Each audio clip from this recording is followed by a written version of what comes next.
सैंक्टिफायर मतलब जो पवित्र करने वाला है, जो शुद्ध करने वाला है, जो पाक करने वाला है। अब यस, ये जो सैंक्टिफिकेशन की प्रोसेस है, ये हमारी जिंदगी काल तक चलेगी जब तक हम मसीहा को रूबरू उसके आमने सामने नहीं देख लेते हैं। और पवित्र आत्मा को ये काम, ये सेवकाई दी गई है कि वो हमारा शुद्धिकरण करे जब तक हम इस दुनिया में हैं।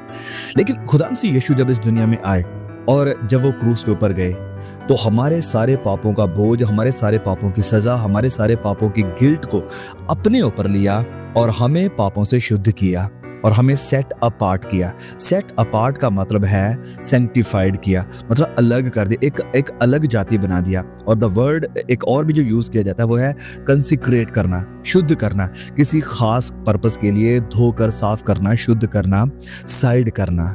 और ये काम मसीह यीशु ने हमारे लिए किया है। और ऑफ कोर्स जैसे मैं कह रहा हूँ कि हाँ, जब तक हम इस संसार में हैं, इस शरीर में हैं, तो ये प्रोसेस पवित्र आत्मा हमारी जिंदगी में दिन प्रतिदिन करेगा। लेकिन जब हम मसीह यीशु के उद्धार को स्वीकार करते हैं अपनी जिंदगी में, जब हम उसके किए हुए कुर्बानी पर विश्वास करते हैं जो सलीब पर उन्होंने किया, तो हमें वो सारे गुनाहों से धोकर शुद्ध करता है, हमें पाप करता है, हमारे पापों का जो लेखा हमारे खिलाफ बोलता था उसे मिटा देता है।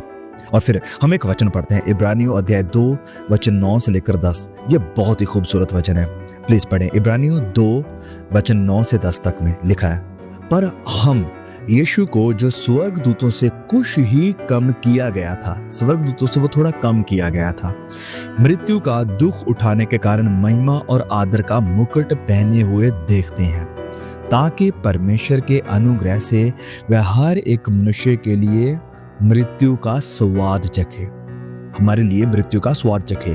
क्योंकि जिसके लिए सब कुछ है और जिसके द्वारा सब कुछ है, उसे यही अच्छा लगा कि जब वह बहुत से पुत्रों को महिमा में पहुंचाए, तो उनके उद्धार के कर्ता को दुख उठाने के द्वारा सिद्ध करे। तो यहाँ पर यह वचन कह रहा है कि प्रभु यीशु के मृत्यु का स्वाद चखने के द्वारा उसने बहुत सारों को अपने पुत्र बनाया है और उनको महिमा में पहुंचाया है, उन्हें पवित्र कर दिया है, सिद्ध कर दिया है अपने बलिदान के द्वारा। और अब ये वचन सुने, बहुत ही महत्वपूर्ण, और इस वचन को लिख लें। वचन आगे 11 में लिखा है, क्योंकि पवित्र करने वाला, द वन हु सैंक्टिफाइज, पवित्र करने वाला और जो पवित्र किए जाते हैं, those who are being sanctified, जिन्हें पवित्र किया जा रहा है, सब एक ही मूल से हैं, एक ही नस्ल से हैं, अर्थात परमेश्वर। कि जो पवित्र करने वाला है और जो पवित्र किए जाते हैं एक ही मूल से हैं, एक ही नस्ल से हैं, परमेश्वर से हैं। और वचन आगे लिखा है, इसी कारण वह उन्हें भाई कहने से नहीं लजाता। उन्हें भाई कहने से नहीं लजाता। कौन? मसीह यीशु हमें भाई कहने से लजाता नहीं है। और हमें भी खुदा को अपना बाप कहने से लजाना नहीं चाहिए, क्योंकि हम बाप की संतान बनाए चुके हैं। We have been adopted into the family of God। हम खुदा के बेटे और बेटियां बनाए गए हैं मसीह यीशु के द्वारा, उसके पवित्र किए जाने के द्वारा। ओके, तो तीसरा कारण, He was born to be a shepherd। वो एक चरवाहा बनने के लिए जन्मे। प्रभु यीशु इज़राइल की कौम के लिए एक चरवाहे बनकर आए थे। अब तक इज़राइल के इतिहास में बहुत सारे चरवाहे आए थे और बहुत सारे चरवाहों ने इन्हें लूटा भी था, इन्हें मिसलीड भी किया, मिसगाइड भी किया, गलत रास्तों पर ले गए, इनका मिसयूज भी किया। और इस कारण हमें बाइबल में कई जगहों पर देखने को भी मिलता है कि परमेश्वर ऐसे झूठे चरवाहों पर उल्लाहना देते हैं, उन्हें एक्सपोज करते हैं, उन्हें झिड़कते हैं। और परमेश्वर ऐसे चरवाहों से खुश भी नहीं थे। इजरायलियों ने राजा की डिमांड करी कि शायद ये हमारे लिए अच्छे चरवाहे बनकर आएंगे, लेकिन नहीं, उन्होंने भी उन्हें फेल किया। वो भी वीक थे, कमज़ोर थे, गिरते थे और कई जगहों पर लोगों के लिए बड़े नुकसान का, बड़ी विपदा का, बहुत सारे गुलामी का भी कारण बने।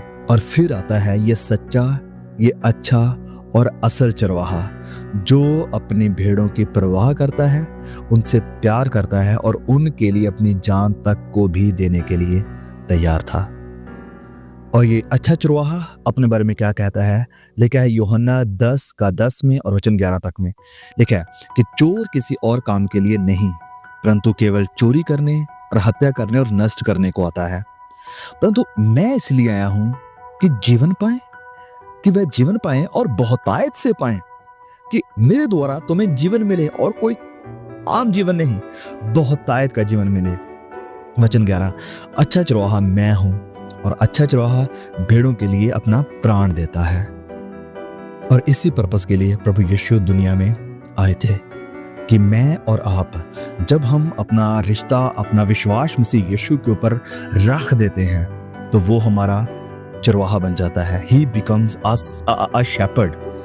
जब हम रात के अंधेरों की वादियों से होकर चलते हैं, दर्दनाक हादसों से होकर गुजरते हैं, जब बड़ी आंधियों से होकर गुजरते हैं, तो ये हमारा चरवाहा, वो चरवाहा हमारी परवाह करता है, हमें लीड करता है, हमें गाइड करता है, हमें रास्ता दिखाता है और हमारी तसल्ली बनकर सामने आता है हमारी मदद के लिए।